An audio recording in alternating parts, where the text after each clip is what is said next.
तो आश्रम का काम तो हमारा चालू हुआ है तो एक छोटी सी कहानी से। वो जो कहानी ये है कि ऋषियों को पता चला कि प्रलय आने वाला है, तो प्रलय आएगा तो क्या होगा, सब खत्म हो जाएगा ना।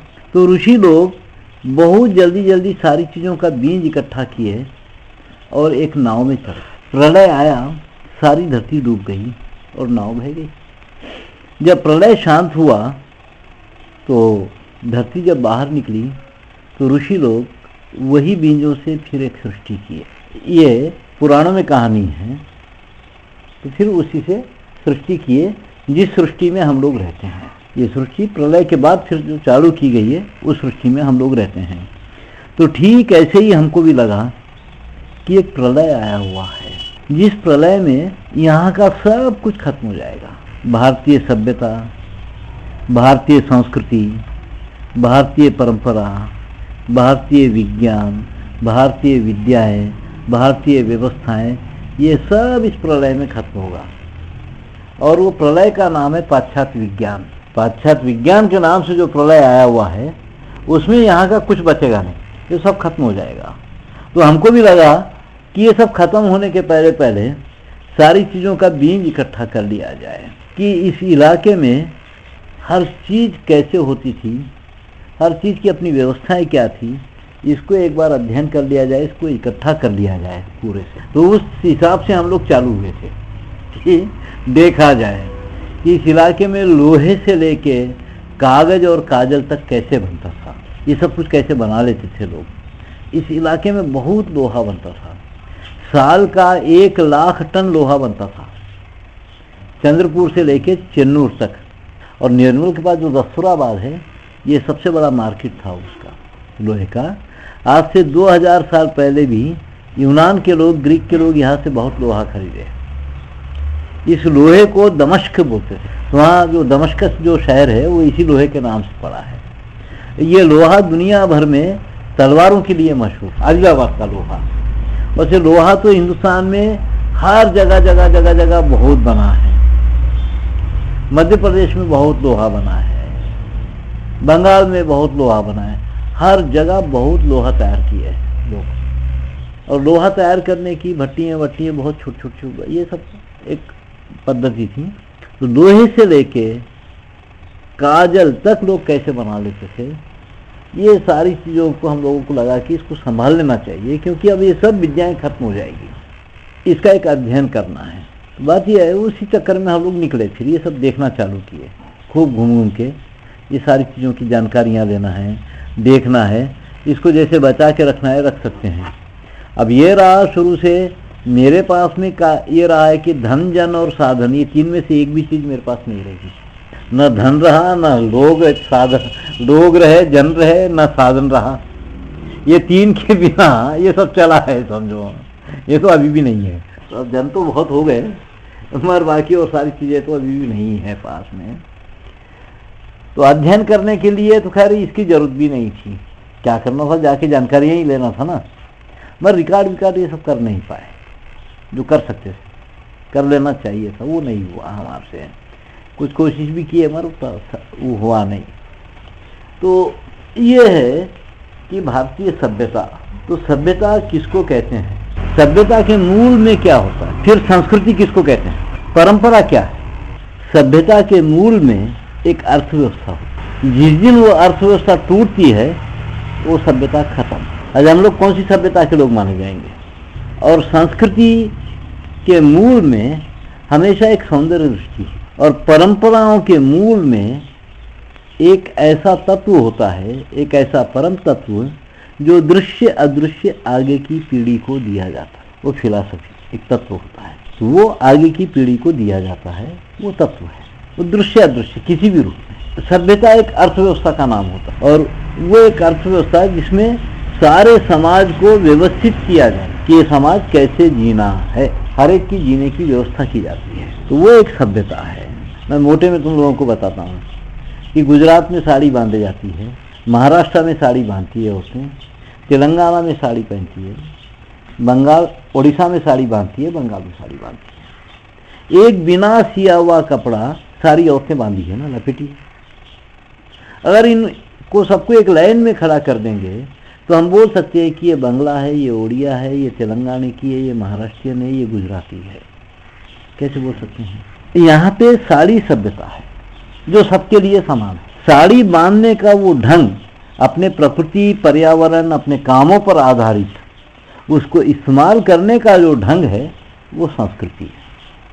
सुंदर ढंग से इस्तेमाल करने का जो ढंग है वो संस्कृति है। मगर ये दोनों के बीच में साड़ी ही क्यों और कपड़ा नहीं दूसरा? साड़ी की परंपरा क्यों, दूसरा कपड़ा क्यों नहीं? उसकी अपनी एक फिलॉसफी होती है, उसका अपना एक तत्व है कि यही क्यों। फिर परंपराओं को तोड़ा नहीं जा सकता, बहुत मुश्किल होती है।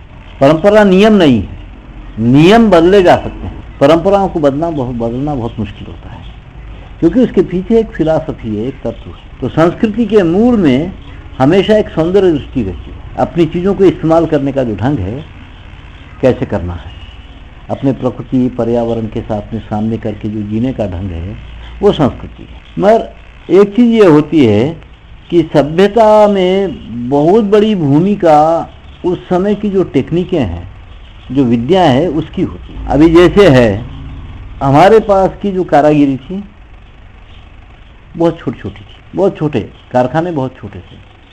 हर सारी चीज़ को बहुत सिंपल कर दिया गया था, छोटा कर दिया गया था, और इन सबको व्यवस्थित किया गया था पूरा। वो एक अर्थव्यवस्था थी कि कैसे व्यवस्थित करना है, क्या करना है। तो सभ्यता के मूल में एक अर्थव्यवस्था होती है जो सारे समाज में को व्यवस्थित कर। सभ्यता कभी भी तुमको ये नहीं बोलेगी कि तुम इस परमात्मा को मानो, इसको मत मानो। सभ्यता का बोलना ये है कि तुम किसी को भी मानो, समाज में ऐसे रहो। इतने दिन से बात चल रही है, जितने दिन भी बात चलेगी, मेरी कहीं बात में कहीं परमात्मा नहीं आता है। बिना परमात्मा को बीच में लाए भी एक समाज बहुत सुसभ्य ढंग से जी सकता है ना। तो वो कैसे हमारे लोग कर लिए थे कि हमारी सभ्यता में परमात्मा नहीं आता है बीच में कहीं भी, कि तुम इस परमात्मा को मानो, इसके अनुसार ही तुमको जीना है, ऐसा है। ये मत है, ये मतों का काम है। मत अलग है, सभ्यता अलग है। मत सभ्यता नहीं है। सभ्यता में बहुत मत हो सकते हैं, हमारी सभ्यता में बहुत मत है, पर ये मत सभ्यता नहीं, न मत संस्कृति है। कहीं का भी वैष्णव होगा, तेलंगाना में भी वैष्णव होगा, महाराष्ट्र में भी वैष्णव होगा, गुजरात में भी होगा, मगर वहाँ वैष्णव औरत उसी ही साड़ी पहनेगी, यहाँ तेलंगाना में भी वैष्णव औरत उसी ही साड़ी पहनेगी। मत के हिसाब से इनका कुछ नहीं बदलता है, संस्कृति नहीं बदलती है। मत संस्कृति, मत के हिसाब की संस्कृति नहीं बनती है। मत सिर्फ एक व्यक्ति से चालू होता है, वो व्यक्ति के लिए होता है। सभ्यता समाज तय करता है बैठ, और वो समाज के लिए होता है। एक सभ्यता की अर्थव्यवस्था बनाने के पहले ये सोचना पड़ता है कि समाज को कैसे जीना है। समाज चाहे तो सन्यासियों की तरह जी सकता है, अकेला अकेला। समाज चाहे तो समूह में भी जी सकता है। समाज एक परिवार के हिसाब में भी जी सकता है, अपने आप में। मगर हमारे पास में सोचा गया कि समाज एक सामाजिक ढंग से जीना है, और सामाजिक ढंग से अगर समाज जीना है तो उसकी अर्थव्यवस्था कैसे होगी, उसकी जीवन शैली कैसे होगी, ये सोचना पड़ता है। सामाजिक रूप से अगर जीना है, सामाजिक ढंग से जीना है, तो हमारे पास सामाजिकता को बहुत बड़ा महत्व दिया गया कि हमको सामाजिक होकर के जीना है। और सामाजिक ढंग से जीना है तो इसकी जीवन शैली कैसी होना है, फिर वो जीवन शैली के अनुसार फिर एक अर्थव्यवस्था बनती है। वो जीवन शैली के अनुसार एक डिजाइन की कल्पना की जाती है कि कैसा डिजाइन होने से ये समाज सामाजिक ढंग से जी सकता है। तो डिजाइन की कल्पना वहाँ पे आती है हमारे पास में। डिजाइन जैसे है कि आज NID के लोग हैं, डिजाइन की उनकी अपनी परिभाषा है। उनका ये बोलना है कि डिजाइन एक समस्या का समाधान है। बैठना एक समस्या है, बैठने के लिए जो चीज की जाएगी वो डिजाइन है, ये वो लोगों का मानना है।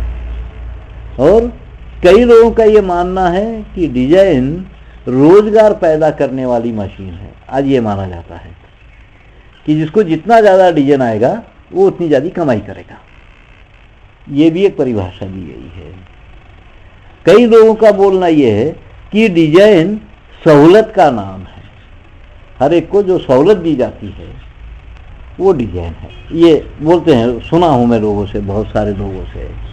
तो फिर हमारे लोग डिजाइन किस चीज़ को मानते थे? हमारे पास में एक बात चलती थी कि जीवात्मा परमात्मा से मिलना चाहता है मगर मिल नहीं सकता, क्योंकि जीवात्मा और परमात्मा के बीच में माया नाम की एक चीज है जो जीवात्मा को परमात्मा से मिलने नहीं देती है। तो ये माया क्या है फिर? माया क्या है? जिसको खत्म तो नहीं किया जा सकता, जिसको वश में किया जा सकता है। तो मेरा बोलना ये है कि जो डिजाइन है ये माया है। अगर तुम ऐसा घर बनाओगे तो ऐसा जियोगे, और ऐसा घर बनाते हैं तो ऐसे जी लोगे, ऐसी वेशभूषा पहनते हैं तो ऐसे जियोगे, अगर ऐसी वेशभूषा पहनते तो ऐसी जियोगे। पूरी डिजाइन का तुम्हारे जीवन शैली पर असर होता है, जीवन शैली पर प्रभाव होता है। तो डिजाइन का काफी बड़ा प्रभाव है एक सभ्यता पर। मगर सभ्यता ये तय करती है कि पहले कैसा जीवन जीना है, और सामाजिक जीवन जीना है तो उस हिसाब की जीवन शैली की कल्पना की जाएगी, उस हिसाब से डिजाइन होगा या सब कुछ होगा। तो हमारे पास में समाज सामाजिक ढंग से जीना है, इसकी कल्पना की गई थी। उसके हिसाब की एक अर्थव्यवस्था बनी थी जो एक सभ्यता कहलाई। तो पहले जब गांव होते थे तो एक गांव में कम से कम 18 तरह के कारीगर होते, 18 रकाल 12 वर्ष ज्येष्ठोल्लू उंडेटोल्लू, और हर कारीगर की 12 उपजातियां होती थी। लोहार है तो लोहार की 12 उपजातियां हैं, कुम्हार है तो कुम्हार की 12 उपजातियां हैं, किसान है तो किसान की 12 उपजातियां हैं, हर जाति की 12 उपजातियां हैं। तो ये कि उस समय के लोग क्यों ये सारे लोगों को इकट्ठा करने की कोशिश की है गांव में?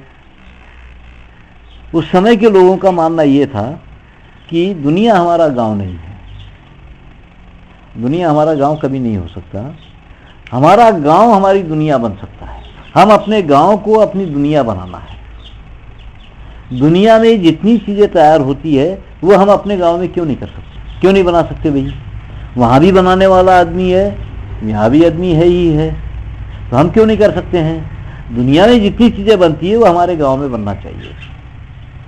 उस हिसाब से वो लोग कल्पना किए, उस हिसाब से हर टेक्नोलॉजी को लोग डेवलप कर लिए, अपने पास में बढ़ावा दे दिए। हर तरह के कारीगर को गांव में रखने की कोशिश की जाती थी। तो बात ये आती है कि कोई भी कोई काम क्यों करता है? कोई भी आदमी कोई काम इसलिए करता है क्योंकि उसको आहार की सुरक्षा बहुत महत्वशाली है।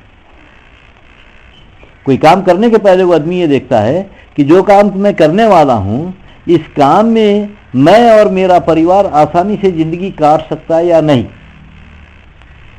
ये आहार की सुरक्षा अगर उसको दिखाई दे तो दुनिया में कोई भी काम हो कर देगा, उसको छोटा काम नहीं मानता है। दूसरा, उस काम को लेकर के वो समाज में गौरव चाहता है। ये दो चीज नहीं है तो कोई काम आदमी कभी नहीं। तो ये दो चीज कौन देना है हर एक को? आहार की सुरक्षा और समान गौरव, ये कौन देना है? ये तो समाज ही दे सकता है, कोई सरकार नहीं दे सकती। तो हमारे पास ये दो चीजें कैसे दी गई थी हर एक के लिए? हर एक को कैसे बनाया गया था? अब किसी की बनाई हुई चीज दूसरा क्यों लेना है? कोई जबरदस्ती है क्या? कोई जबरदस्ती नहीं है ना।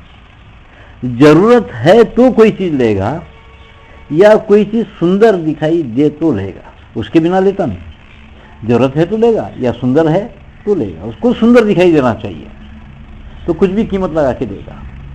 तो मार्केट में जरूरत और सुंदरता दोनों महत्वशाली है, मगर करने वाले के लिए आहार की सुरक्षा और गौरव ये दो बहुत महत्वशाली। तो ये दो चीजें कैसे दी गई?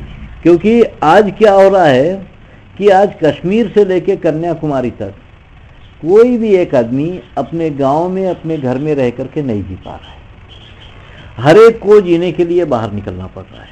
तो इसका मतलब है कि सारा का सारा समाज संचार जाति वाला हो गया, खाना बगोश। क्यों निकल रहा है? सिर्फ खाना कमाने के लिए। ठीक है, किसी के हाथ में सोने का कटोरा है, किसी के हाथ में मिट्टी का कटोरा है, मगर निकले दोनों खाने के लिए है। और दूसरी ये बात हो गई कि हर व्यक्ति अपनी जिंदगी अपने से चालू करता है और अपने से खत्म भी कर रहा है। जो जिंदगी ये बच्चा जिएगा, इसकी संतान वो जिंदगी नहीं जिएगी। जो इसके पिताजी जो जिंदगी जिए वो ये नहीं जी रहा है, इसकी संतान इसकी जिंदगी नहीं जिएगी। हर व्यक्ति अपनी जिंदगी अपने से चालू करता है और अपने से खत्म कर ले रहा है। और तीसरी बात यह है कि आज एक छोटा सा परिपक्व जीवन जीने के लिए हर एक को 10 काम करना पड़ रहा है। कोई एक काम में अपना परिपक्व जीवन नहीं जी पा रहा है, ये है ना। इतना होने के बाद भी कोई एक व्यक्ति अपना घर ना तो अपनी कमाई से बना पा रहा है, ना अपनी संतान को अपनी कमाई से पढ़ा पा रहा है, ना अपना घर अपनी कमाई से बना सकता है, ना अपनी संतान को अपनी कमाई से पढ़ा पा रहा है, ना कोई धंधा अपनी कमाई से कर पा रहा है। ये 3 है ना अभी। तो बात ये आती है कि फिर ये जब सोचते हैं, देखते हैं कि ये नई व्यवस्था बनने के पहले, ये संचार जाति की व्यवस्था बनने के पहले हिंदुस्तान का आदमी जनसामान्य यात्राओं के नाम पे पूरा देश घूमता था, मगर जीता अपने गांव में था। जीने के लिए वो बाहर नहीं निकलता था। यात्राओं के नाम पे घूमता जरूर था पूरा देश, मगर जीता अपने गांव में था। तो कैसे जी लेता था वो अपने गांव में, क्या पद्धतियां थी उसकी जीने की, इसको एक बार फिर समझना। आज तो ऐसा संभव नहीं है। जब समाज पूरा संचार जाति वाला हो जाता है तो ना तो उसकी कोई सभ्यता होती है, ना उसकी कोई संस्कृति होती है, ना उसकी कोई परंपरा होती है। वो बच्चा जब तक गांव में था उसकी अपनी संस्कृति थी, उसका अपना सब कुछ था इन सब का। आज वो बाहर निकल गए, अब उनकी कोई संस्कृति नहीं, कोई परंपरा नहीं, कोई कुछ नहीं। गोंड समाज में जूता पहनना निषेध था, चप्पल नहीं पहना जाता था। आज ये भरपूर जूते का इस्तेमाल करते हैं। थोड़े दिनों में अपने घर की रसोई तक जूता पहन के जाएंगे ये लोग, खत्म हो जाता है, क्योंकि अब ये संचार जाति वाला है ना। तो संचार जाति वालों की जरूरत तो बहुत कम होती है। बीमार पड़ने पे एक डॉक्टर दिखना चाहिए, बस से उसको। छोटे छोटे बच्चों के लिए 8वीं 10वीं का एक स्कूल मिल जाए, बस से उसको। नमक मिर्च के लिए 2-4 दुकानें, 2-4 होटल है, तो बस। इससे ज़्यादा की इसको कोई ज़रूरत ही नहीं होती। कभी थोड़ा बहुत समय मिल गया तो मस्ती मारने का ये अपना ढंग बना लेते हैं। मस्ती मारना है, आनंद नहीं लेना है, मस्ती मारना है, बस हो गया। ये इनकी जीवन शैली होती है संचार जाति वालों की। तो जैसे एक व्यक्ति में ठहराव नहीं होता है तो चंचल स्वभाव का है ना, वो कुछ नहीं कर सकता है जिंदगी में अपनी। ऐसे ही एक समाज में भी अगर ठहराव नहीं होगा तो वो भी कुछ नहीं कर सकता है। समाज में कुछ करना है तो उसके भीतर ठहराव होना जरूरी है, समाज में ठहराव होना जरूरी है। तो ये काफी कोशिश की गई कि समाज को स्थिर किया जाए एक समय पर।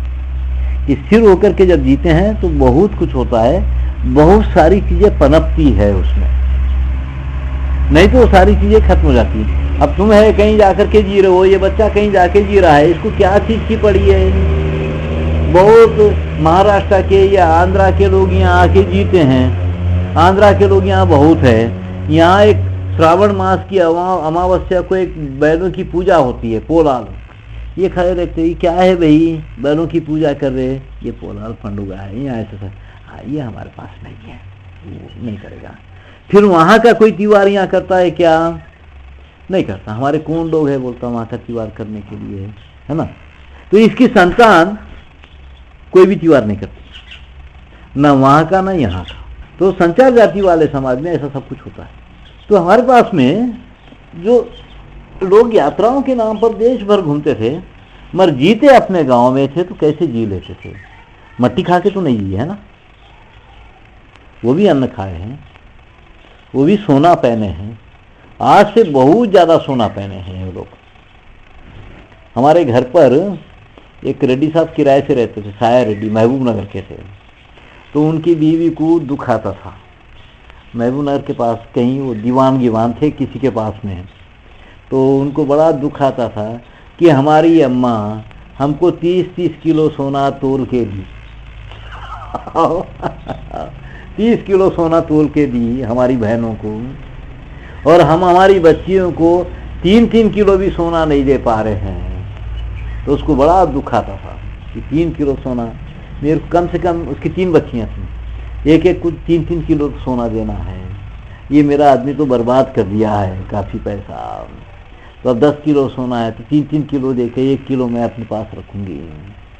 तो इतना सोना तो था ही था। स्काईलैब गिरने के पहले मैं करीमनगर गया था तो स्काई ब्लेड जो गिरने वाला था, सोना नाश किए लोग, मुर्गियां वर्गियां मार मार के खा गए। इतना डरा दिया गया था कि लोग बर्बाद हुए उसमें। तो जब करीमनगर के इलाके में गया तो सुबह सुबह झाड़ने वाली औरत के शरीर पे कम से कम 20 तोले सोना था, दुनिया भर का गले में पहनी हुई, कानों में पहनी हुई, यहाँ पे सोने के कड़े थे, उसके पैरों में इतने मोटे मोटे चांदी के कड़े। तो वो झड़ाई कर रही थी, कम से कम 20 तोले सोना था उसके पास। अब ये बच्चे को मालूम है या नहीं मालूम है, इसकी दादी कम से कम 2 किलो चांदी पहनती थी। यहाँ की गोंड औरतों के पास, कोलाम औरतों के पास, लंबाड़ा औरतों के पास कम से कम 2 किलो चांदी होती थी एक एक औरत के शरीर पे, इतनी चांदी पहनते थे। तो ये तो सब चाहिए था वो लोगों को भी, ये सब तो वो लोग भी किए। तो कैसे कर गए? जो हाई फाई वाला जो जीवन जीते हैं बंजारा हिल्स के ऊपर वो, और वो जो झाड़ों के नीचे मामूली जो लोग जीते हैं वो, दोनों की जीवन शैली एक ही होती है। अब ऐसा है कि ये लोग भी माँ बाप बेटा सब बैठ के दारू पियेंगे, सिगरेट पी, बीड़ी काट पियेंगे। वो बड़े परिवारों में भी वही होता है, कोई बुरा नहीं मानता है ना। कुत्ते वो लोग पालते, कुत्ते इनके पास भी बहुत रहते। अब बात ये है कि वो लोगों में जरा मियाँ बीवी में गड़बड़ हो गई, फटाक से तलाक हो जाएगा, वो किसी के साथ घूमेगी, ये किसी के साथ घूमता। ठीक इनके उसमें भी वैसे ही होता है, थोड़ी सी लड़ाई हुई, पंचायत हुई, खत्म, दूसरे दिन वो किसी के साथ, ये किसी के साथ, कोई बुरा नहीं मानता। तो ये दोनों की, ये बिच्छगालों की और वो बहुत पैसे वालों की जीवन शैली एक ही जैसी है, फर्क नहीं है कुछ भी। अब उनके घरों में चले जाओ तो बाथरूम में पानी नहीं रहेगा, लैट्रिनों में कागज रहता है। ये लोग भी बाहर जाएंगे पानी देखने, पत्ते वत्ते से साफ करके आ जाते हैं। तो दोनों की जीवन शैली एक ही है, मगर फर्क कहाँ आकर के होता है कि वो लोगों के खाने में नमक मिर्ची तेल शक्कर बहुत कम होता है, इनके पास में वो कई गुना ज्यादा रहता है। बस ये एक फर्क है दोनों में। ये बगत ये चाय ला उतरू, आलस चाय दो शक्कर उतर। ये खाना पाए खूब नमक मिर्ची तेल डालेंगे, उनके खाने में नमक मिर्ची तेल नहीं होता है। भाई ये एक फर्क है, बाकी और जीवन शैली एक ही है।